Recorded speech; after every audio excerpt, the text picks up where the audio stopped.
Welcome to the Tesla Economist. Please hit the thumbs up and remember to subscribe. You can follow me on Twitter and talk to me on Patreon.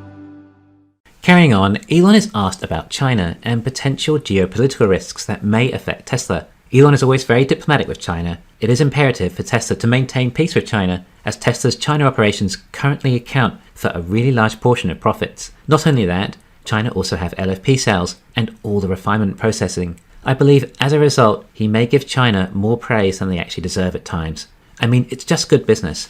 Why would you want to make enemies of the CCP when they have so much power over your business? Elon also used to literally laugh at how bad BYD's vehicles were and what they looked like, which is fair enough if you've seen them. But today, well, BYD certainly stepped up their game, likely surprising even Elon, as it was a massive jump in improvement. BYD has been able to grow the most as it is self-funded by its highly profitable cell phone handset business.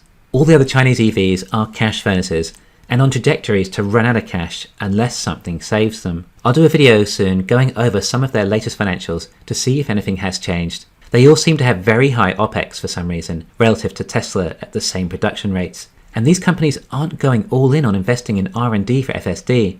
Tesla does an exceptional job at keeping costs down, but perhaps it's to do with the adversity that they faced during uncertain times, compared to the others that had no trouble raising massive amounts of capital when their stock prices were inflated. But it will catch up with them if they don't better streamline their operations. I believe a lot of them are waiting for a new battery technology, their saviour that will suddenly give them the range they want at the cost that leaves a profit. And just the longer they can hang in there, the higher their chances are. And they may very well be right, what with the manganese cathodes coming into fruition. So they do have a chance. And as they haven't invested hundreds of billions of dollars into cell plants with nickel cathodes, they have the ability to swap over their battery technology a lot faster than legacy autos, as the majority are not vertically integrating their battery production. Yeah, in case you couldn't tell, I'm super excited to start talking about this new battery technology. I even have about half a dozen manganese cathode scripts I've written about in the past that I haven't had time to finish. There's too much to cover right now. Bear with me, some of it may be a little belated, but I don't want to miss any of it.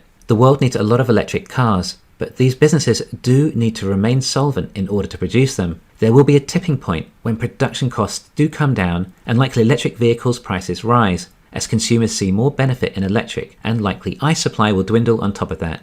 I think between now and then, these companies just need to stay afloat to make that transition and build as much market share as they can afford without overstretching.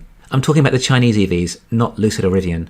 Whereas Tesla is in the unique prime position where they can stretch as far as they can cater to, as they are so very profitable and can just eat so much of the market share. And Legacy may also be able to self-fund themselves, and where they can't, they will use their political connections to the full extent in hope for survival.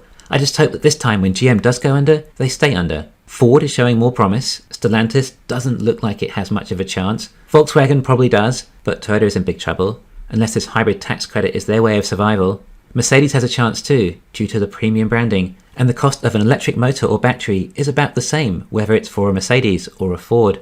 Hyundai is potentially promising, but they do not get great range from their batteries, and that's with nickel-based cells. In other words, they'll not benefit from future manganese cells. I seem to have digressed there with a succinct recap on the overall industry, but I guess the main concern investors have in regards to China right now is the potential of them invading Taiwan. Now, this is not really a Tesla-specific concern.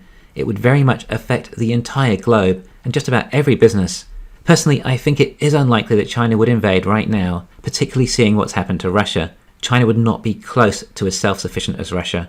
I suppose the point is that if it did occur, there'd be more things to worry about than your Tesla shares crashing. We were asked for a 4680 update, which in my opinion is where the majority of the growth is going to come in the near future. Elon says that they are making a decent number every week, and Elon thinks that they'll be in high volume production by the end of this year. He says high volume production, which is a term he has used before talking about the 4680s, as well as also referring it to reaching volume production too. Now, I don't know what the difference would be, whether the cells are in volume production or high volume production, or perhaps it's called high volume production because there are about 828 times as many cells made as cars, so the volume will be significantly higher. My assumption was though that when Elon does talk about volume production for the 4680 cells, that would equate to enough cells for volume production of the Model Ys, 5,000 units a week, or just over 4 million cells a week, which would be enough cells to carry on from the volume production rate we intend to hit by the end of the year using the 2170 cells.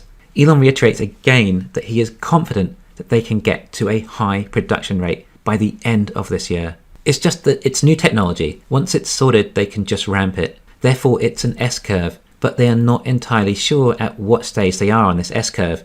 It may hit high production before the end of the year. We are not quite sure. Look, as investors, it sounds like we all seem to be patient enough to give this company 5 years at least before we start taking any profits. The 4680 is so important and makes such a big difference. Even if it doesn't happen at the end of this year, it's not the end of the world or the company.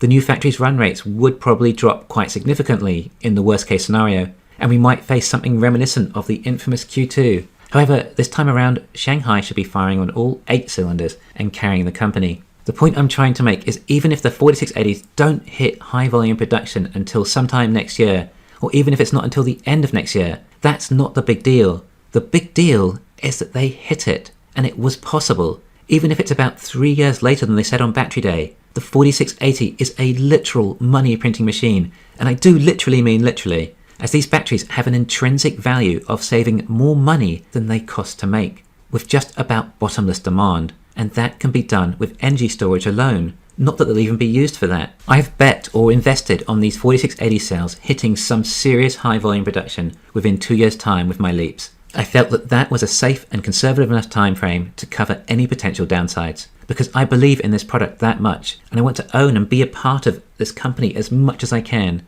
To be clear, my overall leap strategy isn't to trade them either. It's to lock in today's low prices of Tesla stock so that perhaps in 2 years' time, I can afford to exercise them. Of course, I've only been building my leaps position on the extreme dips just to be extra cautious, and I only put about 10 to 20% of my portfolio into leaps, as they are not without risk. My main strategy is holding my shares. A number that Tesla have thrown around several times before though is a 100 gigawatt hour run rate of the 4680 cells, so perhaps there is a possibility that this is what they call high volume production.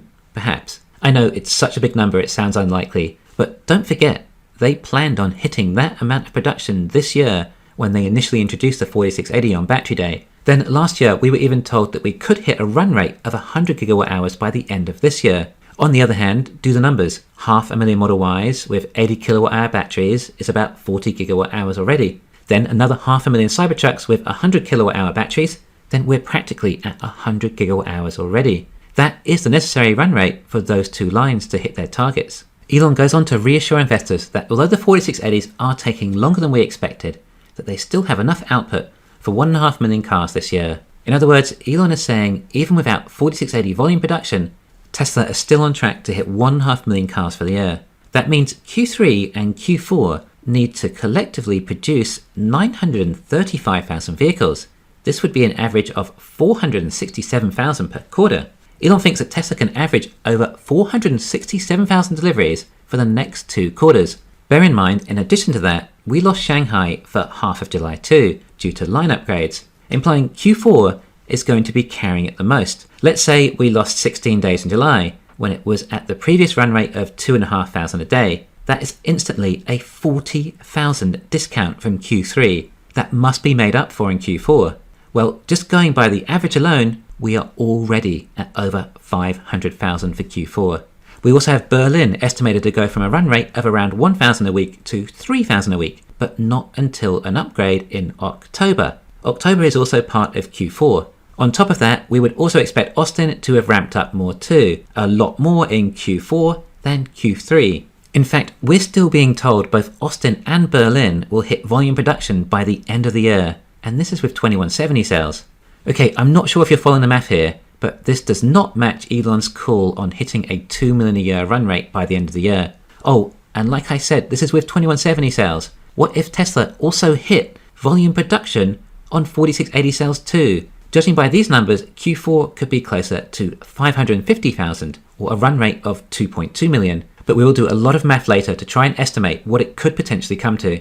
Alright, I think we'll go on working out what the potential run rate might be by the end of the quarter, judging by this information, which does sound more accurate to base it on compared to a rounded down 2 million a year run rate. Thanks for listening. Please hit the thumbs up and subscribe. You can follow me on Twitter and talk to me on Patreon.